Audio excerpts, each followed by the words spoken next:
कालच्या सत्रामध्ये आपण उत्तरार्ध लीळा क्रमांक 97 क्रमांकाच्या लीळेपर्यंत आपण श्रवण केले। आजच्या सत्रामध्ये उत्तरार्ध लीळा क्रमांक 98 क्रमांकाची लीळा आपण या ठिकाणी श्रवण करणार आहोत। तर आपल्या पोथी प्रवचनाला या ठिकाणी आपण सुरुवात करूया।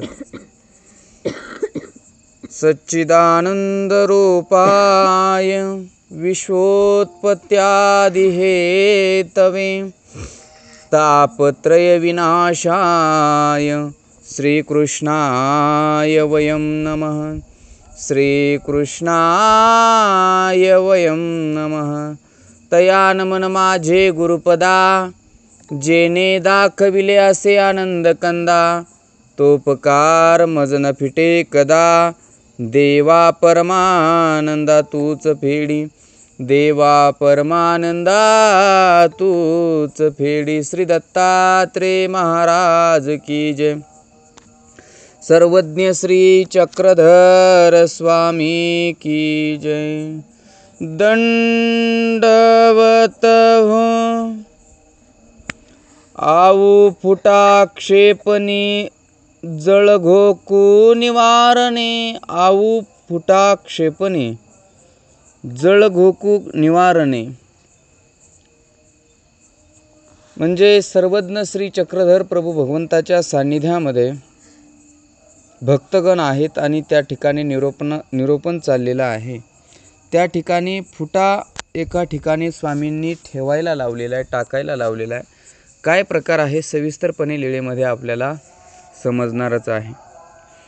एकुदी गोसावी आसी उदयाचा पूजा सुरू झाल्यानंतरे गोसावी वीरणा विजय केले। एके दिवशी सर्वज्ञ श्री चक्रधर प्रभू भगवंताला सकाळचा पूजावसर झाल्याच्या नंतर स्वामी वीरणाला गेलेले आहेत। पिंडापासी आसन असे। पिंडापासी म्हणजे गोदावरी नदीच्या काठी एक पिंडापाशी आसन असे। पिंड ही नामना त्या ठिकाणाला का पडली तर त्या काळामध्ये असं म्हटलं जायचं की पिंड का म्हटलं जायचं त्या ठिकाणाला तर त्या ठिकाणी पिंडदान करण्याचं काम त्या ठिकाणी होत असायचं आणि म्हणून त्याला पिंड अशी नामना पडलेली आहे। सर्वज्ञ श्री चक्रधर प्रभू भगवंत वीरणाला गेलेले आहेत आणि त्या वीरणाला गेल्याच्या नंतर पिंडाच्या ठिकाणी पिंडाजवळ पिंडापाशी गेलेले आहेत। गोसावी निरोपण करीत असती त्या ठिकाणी स्वामी जाऊन आसनस्थ झाले। स्वामींना त्या पिंडापाशी आसन झालं आणि आसन झाल्याच्या नंतर स्वामी त्या ठिकाणी बसून भक्तगणांना निमित्त करून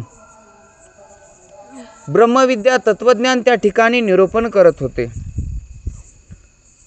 खळाळू वाजत असे तेने निरूपण काही प्रवेशन नव्हे। आणि मग त्या ठिकाणी निरूपण चालू होता। तर नदीकाठी गोदावरी नदीचा काठ आहे, तिथे पाणी नदी पात्रामधून वाहत होतं आणि वाहत असताना त्या ठिकाणी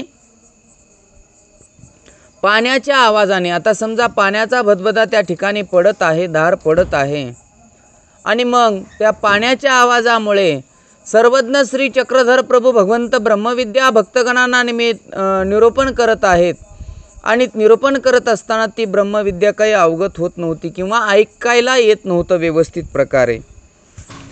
मग गोसाविया ते विनविले जी जी या खळाळा हाती निरूपण प्रवेशन नव्हे।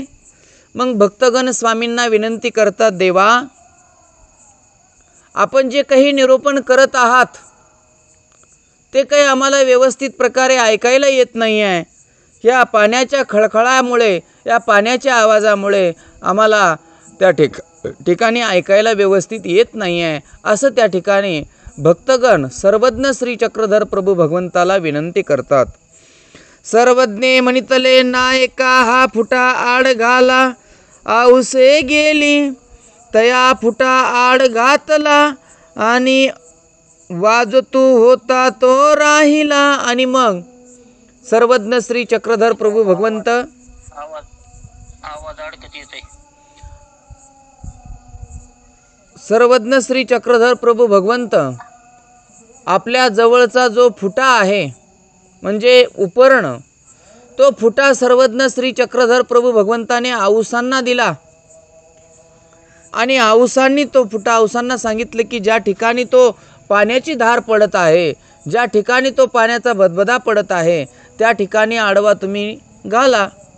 असं आऊसांना सांगितल्यानंतर आऊसा त्या फुटा स्वामींनी दिलेला घेऊन जातात आणि तिथे आडवा फुटा टाकतात, म्हणजे तिथे खाली व्यवस्थित प्रकारे ठेवतात म्हणायला थोडक्यात त्या पाण्याच्या धाराखाली. आणि मग तो आवाज जो होत होता तो आवाज होणं राहिलं. निरोपण वसना झाले आणि निरोपण त्या ठिकाणी स्वामींचं चालू झालं. आणि सर्वज्ञ म्हणितले स्वामींचं आता बराच वेळ निरोपण चाललं त्या ठिकाणी. आणि निरोपण झाल्याच्या नंतर निरोपण चाललं आणि निरोपण बराच वेळ चालल्याच्या नंतर सर्वज्ञ श्री चक्रधर प्रभू भगवंताचं निरोपण झाल्यानंतर भक्तगण आणि स्वामी निघाले आता. आणि निघाल्याच्या नंतर स्वामी म्हणतात, नायका जातो फुटा घेऊन या. नायका म्हणजे आऊसांना म्हणतात, जा तुम्ही जो फुटा त्या ठिकाणी ठेवलेला आहे ना त्या पाण्याखाली, जा आणि तो फुटा घेऊन या. आऊसे गेली फुटा घेऊन आली. आऊसा गेल्या. जशा पद्धतीने ज्या ठिकाणी फुटा म्हणजे तो वस्त्र त्या ज्या ठिकाणी लावलेलं आहे तिथलं वस्त्र काढलं आणि घेऊन स्वामींकडे आल्या. आणि वाजो लागला आणि परत मग आवाज पूर्वी कशा पद्धतीने आवाज होत होता तर त्या पद्धतीने त्या ठिकाणी आवाज होऊ लागला. म्हणजे पाण्याचा जो खळखळाट आहे तो खळखळाट पुनश्च त्या ठिकाणी आवाज जोरात झालेला आहे. आणि भक्तजनी म्हणितले, भक्तगण म्हणतात, हे काही जी एवढा वेळू काही वाजेना, आता कैसा वाज तू असे जी. मग भक्तगण स्वामींना म्हणतात, देवाला म्हणतात, देवा आतापर्यंत अजिबात वाजलं नाही, आवाज आला नाही, आणि आता कसा आवाज होत आहे, जोरात मोठ्याने जोरामध्ये आवाज येत आहे, असं भक्तगण त्या ठिकाणी स्वामींना म्हणतात. सर्वज्ञ म्हणितले, हे आऊवेचे सामर्थ्य गा. स्वामी म्हणतात, हे आऊसांचं सामर्थ्य आहे. जिथे फुटा टाकायला लावला स्वामींनी टाकायला लावला, स्वामींच्या सामर्थ्याने त्या ठिकाणी वस्त्राच्या संबंधाच्या त्या फुट्याच्या सामर्थ्याने त्या ठिकाणी ती पाणी वाजणं कमी झालेलं होतं. तर लक्षात घ्या, स्वामी काय म्हणतात, हे आऊसांचं सामर्थ्य आहे. हे आऊचे सामर्थ्य का, म्हणजे हे काही साधारण सामर्थ्य आहे का, हे आऊसांचं सामर्थ्य आहे. आऊसांच्या सामर्थ्याने आतापर्यंत आवाज येत नव्हता आणि आऊसांच्या सामर्थ्याने आता आवाज येऊ लागलेला आहे, असं त्या ठिकाणी स्वामी म्हणतात. आऊसी म्हणितले, आऊचे काही सामर्थ्य होईल, हे स्वामी जगन्नाथाचे सामर्थ्य. पहा, देव स्वतः सर्वज्ञ असूनही, सर्व सामर्थ्ययुक्त असूनही, देवानेच केलेली लीळा, देवानेच केलेला तो चमत्कार, देवाने दाखवलेले ते एक प्रकारचं सामर्थ्य आहे. तरीसुद्धा स्वतःला देव म्हणत नाहीत की आम्ही केलं. तुम्ही उदाहरणार्थामध्ये एखाद्या मठा मंदिराच्या ठिकाणी, आश्रमाच्या ठिकाणी पंगत करतो आणि म्हणतो आम्ही पंगत केली. एखाद्या साधू संतांना आडणीची क्रिया असेल, एखादे दवाखान्यात असतील, त्यांना जर आपण मदत केली तर मी मदत केली असं आपण म्हणतो. परंतु जगाचा नियंता परब्रह्म परमेश्वर या जीवाखातर या लीळा करतो आणि लीळा केलेल्याही देव म्हणतात की हे आमचं सामर्थ्य नाही, भक्तगणांचंच आहे. पहा कशी उद्गारता त्या ठिकाणी परमेश्वराच्या अंतःकरणामध्ये आहे. दयाळू मयाळू कृपाळू कनवाळू असणारा तो परमेश्वर म्हणतो की आऊसाचे सामर्थ्य आहे. असं म्हटल्याच्या नंतर आऊसा म्हणतात, आऊचे काही सामर्थ्य होईल, माझ्यापासून काय सामर्थ्य होईल देवा, माझं काही सामर्थ्य नाही. हे स्वामी श्री जगन्नाथाचे सामर्थ्य आहे, तुमचंच सामर्थ्य आहे, देवाचं सामर्थ्य आहे, असं त्या ठिकाणी आऊसा सुद्धा म्हणतात. मग गोसावी गुंफे विजय केले अंक. आणि मग सर्वज्ञ श्री चक्रधर प्रभू भगवंत गुंफेकडे गेले अशा प्रकारे स्वामी विरणाला जाऊन त्या ठिकाणी निरूपण करतात आणि अशा प्रकारची लीळा भगवंताने त्या ठिकाणी केलेली आहे की तो स्वामींनी सांगितल्या पद्धतीने एक दाम देतात आणि ती भैरवास घेऊन वापस येतात. मग एकू दिसी भट्टोबास दे गावा गोसावियासची वस्त्रे आणावया निघाले. आणि मग पुढं चरित्रकार म्हणतात बऱ्याच दिवसाने, तो तर दिवस गेला सोमवती अमावस्याचा, पण बऱ्याच दिवसाने एके दिवशी सर्वज्ञ श्री चक्रधर प्रभू भगवंताचे वस्त्र जे आहेत शिवण्याकरता देगावला टाकलेले होते. डोमीग्रामच्या पलीकडून देगाव, आणि देगावला वस्त्र शिवण्याकरता टाकलेले वस्त्र आणण्याकरता भट्टोबास निघाले होते आणायला. तवा औसी म्हणितले, तेव्हा औसा सुद्धा स्वामींना म्हणतात, जी जी स्वामी जगन्नाथा नागदया करवी माते पैलाडी घालवी जो. स्वामींना विनंती करतात, देवा नागदेव चाललेला आहे, भट्टोबास चाललेले आहेत देगावला, तर मला सुद्धा जायचं आहे. ते काही माझं ऐकणार नाहीत, मला काही नदीपात्रामध्ये पाणी आहे, मला पलीकडल्या काठाला सोडण्याकरता त्यांना सांगा, अशी विनंती औसांनी सर्वज्ञ श्री चक्रधर प्रभू भगवंताला केली. सर्वज्ञ म्हणितले वानर्या नायका ते पैलाडी घाला गा. त्या डायरेक्ट असं भट्टोबासांनाच का म्हणलं नाहीत की मलाही तुमच्यासोबत यायचं आहे, मलाही घेऊन चाला? का तर भट्टोबास औसांचा ऐकत नव्हते, का तर थोडक्यामध्ये औसांचा स्वभाव भट्टोबासांना पटत नव्हता बरं का. आणि म्हणून औसा देवाला विनंती करतात की त्यांना सांगा ना, ते चाललेले आहेत तर मला सुद्धा पलीकडल्या तीरापर्यंत घेऊन जा बाबा. मग स्वामींनी भट्टोबासांना सांगितलं, वानर्या की तुम्ही नायका ते आमच्या नायकांना पैलाडी घाला गा, म्हणजे तुम्ही चाललेले आहात ना पलीकडल्या तीरापर्यंत सोडा नेऊन, असं सर्वज्ञ श्री चक्रधर प्रभू भगवंताने भट्टोबासांना सांगितलं. हो का जी. आणि मग भट्टोबास स्वामींची आज्ञा आहे, ठीक आहे देवा, काय हरकत नाही म्हणतात. मग भट्टोबासी औसा ते पैलाडी घातले. भट्टोबासांनी औसांना पलीकडल्या तीरावर सोडलं. आऊ तू पुढा येसी तरी माते पारुख, आणि मी पुढा येईन तरी तू ते पारुखेन. भट्टोबास पलीकडल्या तीरावरती गेल्यानंतर सांगतात, हे पाय म्हणे, आपल्या दोघांचंही काम आहे ते गावामध्ये, परंतु तुझं काम तू निपटून घे, माझं काम मी निपटवतो. जर तुझं काम निपटून जर समोर आली तर नदीपात्रामध्ये काही उतरू नको, तू इथे येऊन माझी वाट पाहत थांब, किंवा मी जर समोर आलो तर मी येऊन वाट पाहत थांबेल, फक्त नदीपात्रामध्ये एकटी जाऊ नको, असं भट्टोबास तिला औसांना सांगतात. औसे नाथो कोराचा छत्रासी गेली औसी म्हणितले. आणि मग तिथे देगाव या ठिकाणी नाथो कोराचा छत्रासी गेली, म्हणजे अन्नक्षेत्र होतं मांडलेलं, त्या अन्नक्षेत्रावरती गेली. औसी म्हणितले, औसा तिथे जाऊन म्हणतात, है रे भातू असे. त्या अन्नक्षेत्रवाल्याला म्हणतात, का रे बाबा भात आहे का, असं विचारतात. आऊ शिळा असे. तो व्यक्ती म्हणतो, हो आहे, परंतु शिळा भात आहे, ताजा काही नाही आहे, असं तो व्यक्ती सांगतो. घेऊन ये रे. औसा म्हणतात, घेऊन ये, काही हरकत नाही. तेही शिळ्या भाताची ढेपा आणिलिया. त्यांनी शिळा भाताच्या ढेपा घेऊन आले. औसी बहिर्वासू पसरिला. औसांच्या जवळ स्वामींनी दिलेला बहिर्वास होता, तो बहिर्वास तिथे त्यांनी आथरला. आणि कु भातू आणि रे. आणि मग त्या बहिर्वासावरती तो भात घेतला, भाताच्या ढेपा त्या व्यक्तीने आणून टाकल्या आणि औसांनी घेतल्या. आणि कु भातू आणिला. परत औसा म्हणतात, अजून थोडा भात घेऊन ये. त्या व्यक्तीने परत आणखीन थोडासा भात घेऊन आले. काही मही आणि रे. मग औसा म्हणतात, काही मही आणि रे, काही दही फी असलं तर घेऊन ये बाबा, असं सांगतात. ती मही आणले, त्याने दही सुद्धा आणलं. लोणीचे मागितले. लोणचं सुद्धा त्यांनी त्या ठिकाणी औसांनी मागून घेतलं. गावांतूही दही मागितले. गावामध्ये काही ठिकाणी दही मागून घेतलं, भातामध्ये मिक्स करून घेतलं. दही भातू कालविला. आणि अशा प्रकारे दही भात जमा करून तो कालवून घेतला. आणि कालवून मोठा बांधुनी घेऊन आली. आणि मग मोठ बांधली त्या बहिर्वासाची, त्या भाताच्या ढेपाची, कालवून दही भाताची भात कालवला आणि मग मोठ बांधून घेऊन निघाली आता वापस. तव भट्टोबास पुढाले तव गंगे पाणी चढत असे, चला चला आऊ गंगे पाणी चढले. आणि मग भट्टोबास तर औसांच्या पुढे येऊन बसले होते. त्यांचं जे काही वस्त्र घ्यायचे होते ते घेऊन नदी तीरावर येऊन बसले. औसांची वाट पाहत बसलेले होते.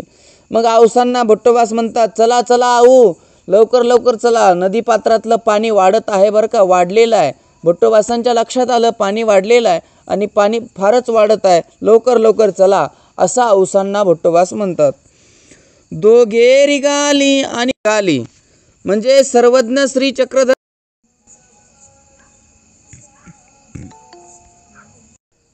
आऊ पिंड उपहारू स्वीकारू. औसांना पिंड उपहारू स्वीकारू म्हणजे लक्षात घ्या, थोडक्यामध्ये औसांच्या असं म्हणायलाही हरकत नाही, जे पिंडदान करतात त्या पिंडाचा उपहाराचा स्वीकार केलेला आहे. अगोदर स्वामींनी शिक्षा पण केला आणि तदनंतर स्वीकार केला. काय प्रकार आहे, महत्त्वपूर्ण लीळा आहे, आपण शेवटपर्यंत श्रवण केलीच पाहिजे.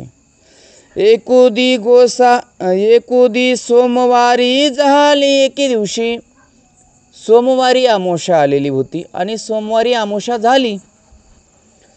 तो सोमवारी अपारू लोकू आला असे. आता डोमेग्राम हे गोदावरी नदी तीर आहे आणि सोमवारीच्या अमावस्येच्या दिवशी त्या ठिकाणी पिंड पाडण्याकरता, पिंड हे दान करण्याकरता त्या ठिकाणी बऱ्याच असा जनसमुदाय त्या ठिकाणी जमलेला होता. बरेच लोक त्या ठिकाणी जमलेले होते. औसे बाहेरी निघाली. औसा मात्र सर्वज्ञ श्री चक्रधर प्रभू भगवंताच्या सान्निध्यातून गुंफेमधून, छिन्नपापी गुंफेमध्ये स्वामी असावेत आणि तिथेच औसा असाव्यात. आणि मग औसा बाहेर निघाल्या, गंगेकडे गेली. गंगेच्या काठावर, गोदावरी नदीच्या काठावर गेल्या. तव कोणी आंघोळी करिता ती, कोणी पिंड प्रदाने करिता ती. ऐसे औसी देखिले. आणि मग औसा नदीच्या काठी गेल्या आणि गेल्याच्या नंतर पाहतात, औसा पाहतात की कुणी आंघोळ्या करत आहेत, कुणी पिंड प्रदान करत आहेत, कुणी त्या ठिकाणी आंघोळ्या करत आहेत, कुणी पिंड प्रदान करत आहेत. आणि हे सगळं दृश्य औसांनी पाहिलं. आणि पाहिल्याच्या नंतर आणि औसा ऐसे भरले. औसांच्या मनामध्ये ते दृश्य पाहिल्याच्या नंतर अंतकरणामध्ये एक वेगळ्या वेगळ्या प्रकारचा भाव निर्माण झाला, इच्छा निर्माण झाली. आणि लेकीही मीची बापुडी पितरे लुलाते असती. आणि मग काय मनातल्या मनात विचार केला आणि काय बोलू लागल्या मनातल्या मनात, पहा की माझ्या आईवडिलांची लेकही मीच आहे, लोकही मीच आहे आणि माझे पूर्वज पितर बिचारे किलबिलवाने वाट पाहत असतील. मी काही कधी पिंडदानही केलं नाही, कधी पितरही घातले नाही, असा भाव त्यांच्या अंतकरणामध्ये म्हणजे औसांच्या अंतकरणामध्ये ती दृश्य पाहिल्याच्या नंतर निर्माण झाला. मग एका ब्राह्मणापाशी आली. त्याच नदी तीरावर बरेच काही पिंड प्रदान करण्याकरता तिथे ब्राह्मण लोक होते. आणि मग तेथील एका ब्राह्मणाकडे औसा आल्या. है रे पिंड पाडीसी रे, हो आई. आणि मग त्या ब्राह्मणाजवळ गेल्या. औसांचं बोलणं पुरुषार्थ. आणि त्या ब्राह्मणापाशी जाऊन औसा म्हणतात, है रे पिंड पाडीसी रे, म्हणजे तू पिंड पाडतो का, असं त्या ठिकाणी औसा त्या ब्राह्मणाला विचारतात. हो आई, तो ब्राह्मणही म्हणतो मी हो पिंड पाडतो, असं त्या ठिकाणी तो ब्राह्मण सांगतो. असं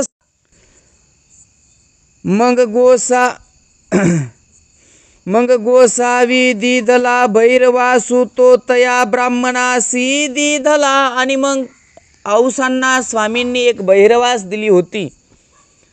जी औसांना स्वामींनी बहिरवास दिलेली आहे, संबंधित झालेली बहिरवास प्रसन्नतेने दिलेली आहे, ती बहिरवास त्या पिंड पाडणाऱ्या ब्राह्मणाला औसांनी त्या ठिकाणी दिली. मग तया करवी पिंड पाडविते असती, आणि मग त्याच्याकडून पिंड पाडवण्याचा जो काही प्रक्रिया आहे ती विकल्पजनित ती चालू झाली. तो ब्राह्मण त्या ठिकाणी पिंड पाडू लागला. तव भट्टोबास गंगेकडे गेले, आणि मग तितक्यामध्येच हिचा हा प्रकार, त्या ब्राह्मणाचा अवसांचा हा प्रकार चालू होता पिंड पाडण्याचा, आणि भट्टोबास गंगेकडे गेले. तव देखिले आणि भट्टोबास आले. भट्टोबासांनी पाहिलं ते दृश्य, आणि पाहून परत स्वामींकडे सान्निध्यामध्ये स्वामींकडे आले. जी जी देखिले ये आऊचे करण गोसावी जो दिदला बहिर्वासु तो की एका ब्राह्मणासी दिदला तया करवी पिंड पाडवीत असे. भट्टोबास आले, स्वामींजवळ येऊन सांगू लागले, देवा औसांची करामत पाहिली का तुम्ही? तुम्ही दिलेले बहिर्वास जी आहे तिने एका ब्राह्मणाला दिली, आणि तिथे जाऊन पिंड पाडवत आहे, असं भट्टोबास स्वामींना येऊन सांगतात. ऐसे भट्टोबास सांगो सरले. भट्टोबासांचं सांगणं संपलं तितक्यामध्ये तेव्हा आपण लवकरी आली. ती सुद्धा पाठीमाग माग आली. मग सर्वज्ञ म्हणितले, हे काही नायका तुम्ही दीक्षिताची कन्या, उपासनीयाची सून, नाथपंथी उपदेशू, तेने काही तुमचिया पित्रासी नव्हेची. मग स्वामी म्हणतात आल्यानंतर औसा, अहो तुम्ही तर दीक्षिताची कन्या, उपासन्यांची सून आहात, आणि नाथपंथीचा उपदेश आहे तुम्हाला, तरीही तुमच्या पित्रांना काही मिळालंच नाही का? तुम्ही पिंड पाडायला गेलात. असं सर्वज्ञ श्री चक्रधर प्रभू भगवंत त्या ठिकाणी शिक्षा पण करतात.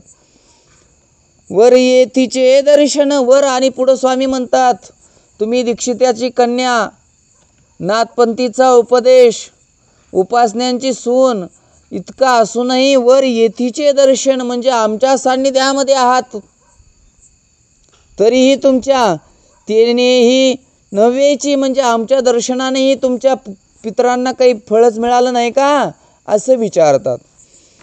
माता येणे होईल करावे ऐसे उपजे, तरी येथीची करू ये. स्वामी म्हणतात तुम्ही आमच्या सान्निध्यात होतात, जर तुमच्या मनामध्ये इच्छा जर झाली असती तर तुम्ही क्रिया त्या निमित्ताने काहीतरी क्रिया करावी, म्हणून तुम्ही आमच्या ठिकाणी करू शकला असतात काहीतरी क्रिया, असं स्वामी त्या ठिकाणी म्हणतात. सर्वज्ञ म्हणितले, वानर्या जा एकू दामू ओपा बहिर्वासू मागोनी आणा. आणि मग स्वामी परत भट्टोबासांना आज्ञा करतात, भट्टोबासांना सांगतात, वानर्या जा एक दाम घेऊन जा, आणि ज्या ब्राह्मणाला औसांनी जी बहिर्वास दिलेली आहे ना त्यांना एक दाम देऊन ते बहिर्वास घेऊन या. भट्टोबास गेले, स्वामींनी सांगितल्या पद्धतीने गेले. तव ब्राह्मणो एकू दामो दिदला. तव ब्राह्मणाला त्या ठिकाणी स्वामींनी सांगितल्या पद्धतीने भट्टोबासांनी एक दाम दिला, आणि बहिर्वासू घेऊन आले. आणि मग बहिर्वास ते घेऊन आले. मग आता बहिर्वास जेव्हा भट्टोबास तिथे गेल्याच्या नंतर तो ब्राह्मण तिथे चला रिगाले. दोघंही नदीपात्राच्या आतमध्ये आता रिगालेले आहेत. मध्योपातले म्हणजे नदी तीराच्या मध्यभागी पोहोचले, आणि थाओ नाही नदीपात्राच्या आता मध्यभागी पोहोचले, आणि पोहोचल्याच्या नंतर कुठेच पाय थांबेल असं नाही, असं आधार व्हायला लागले पाण्यामध्ये, इतकं पाणी त्यांना त्या ठिकाणी नदीपात्रामध्ये वाढलेलं होतं. आणि भट्टोबासी म्हणितले, आऊ सांडी सांडी भातू वाहा ओलो. आणि मग भट्टोबास म्हणतात, अगं आऊसा आऊ आता ते भाताची जे मोठ आहे ती सोडून दे, नाहीतर आपण बुडू, नाहीतर आपण वाहून जाऊ, आता वाहू लागलो आपण, सोडून दे म्हणतात. हो का रे बा नागण्णा. औसा म्हणतात, ठीक आहे बा नागण्णा, काय हरकत नाही, मी सोडून देते.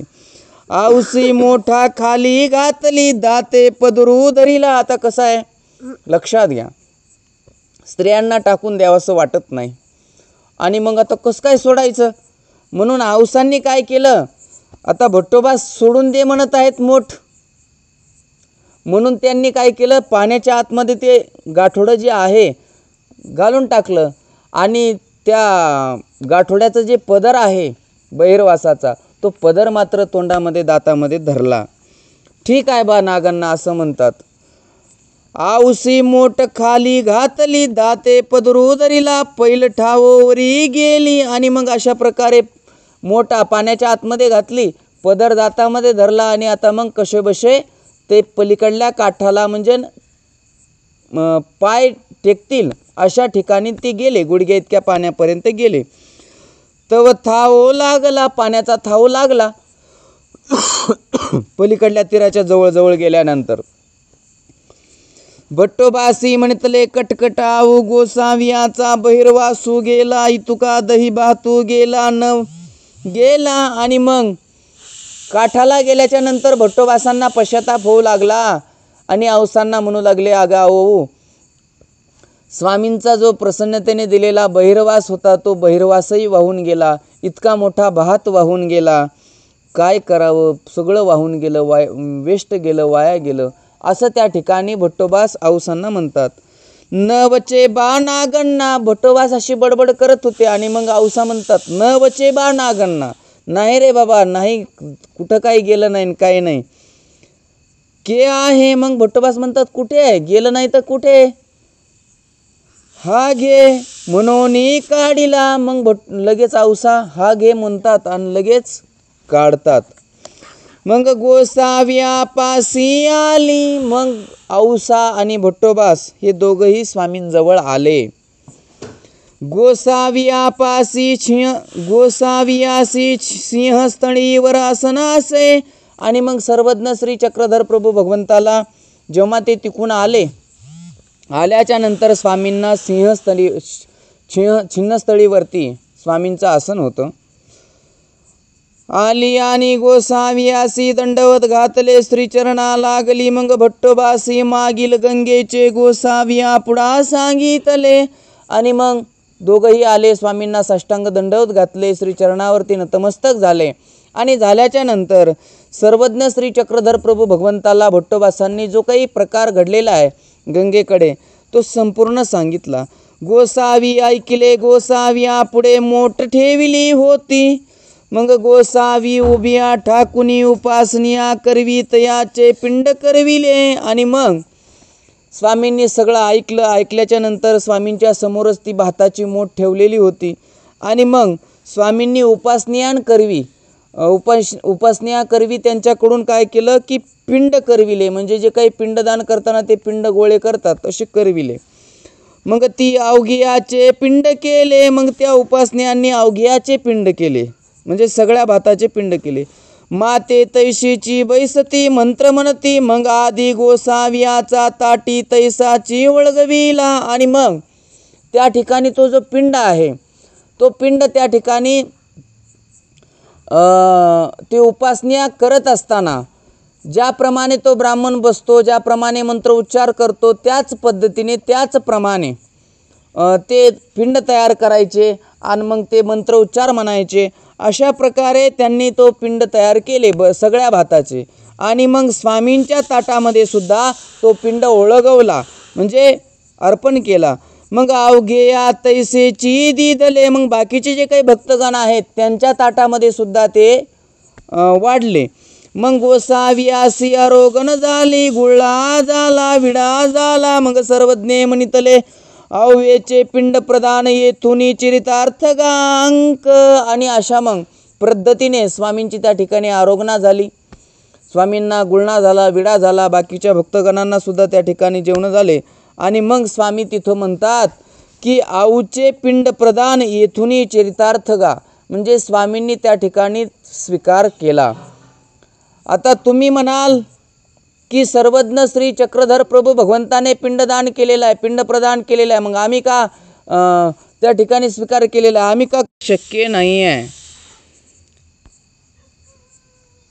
पिंड होणार, आपण पिंड वगैरे करू शकत नाहीत किंवा आपण वार्षश्राद्ध करू शकत नाहीत.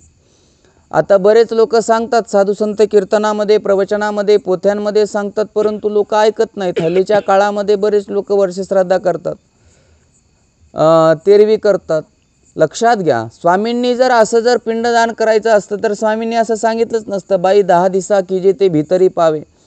लक्षात घ्या, त्या ठिकाणी तो परमेश्वराचा योग आहे, ते परमेश्वर होते आणि म्हणून आणि त्या जीवांची कणव होती म्हणून परमेश्वराने स्वीकार केलेला आहे. आणि आपण जर तशा प्रकारच्या क्रिया केल्या तर या ठिकाणी विकल्पजनित क्रिया घडतात. परमेश्वराच्या सान्निध्यामध्ये तशा प्रकारची ती क्रिया झाल्यामुळे त्या ठिकाणी विकल्प घडण्याचा तर काही शंकाच नाही आहे. विकल्प घडूच शकत नाहीत, विकल्पजनित क्रियाच म्हणून म्हणता येत नाही. म्हणून आपण जे आता करतो त्या विकल्पजनित क्रिया होतात आणि म्हणून आपल्याला विकल्पाला शरण जायचं नाही आहे. विकल्पाला जो व्यक्ती शरण जातो त्या जीवात्म्याचं परमेश्वर मुखसुद्धा पाहत नाहीत. आणि म्हणून आपल्या धर्माला, आपल्या तत्वाला, आपल्या ब्रह्मविद्या तत्त्वज्ञानामध्ये सर्वज्ञांनी जे काही विचार सांगितलेला आहे त्या विचाराप्रमाणेच तुम्हाला चालावं लागणार आहे आणि त्याच प्रकारच्या तशाच पद्धतीच्या विधी तुम्हाला कराव्या लागणार आहेत. आणि म्हणून भगवंताने सांगितल्या पद्धतीनेच तुम्ही कराल अशी अपेक्षा या ठिकाणी व्यक्त करतो आणि आजचं पोथी प्रवचन या ठिकाणी संपलं असं जाहीर करतो. दंडवत प्रणाम. शुभरात्री. दंडवत हो.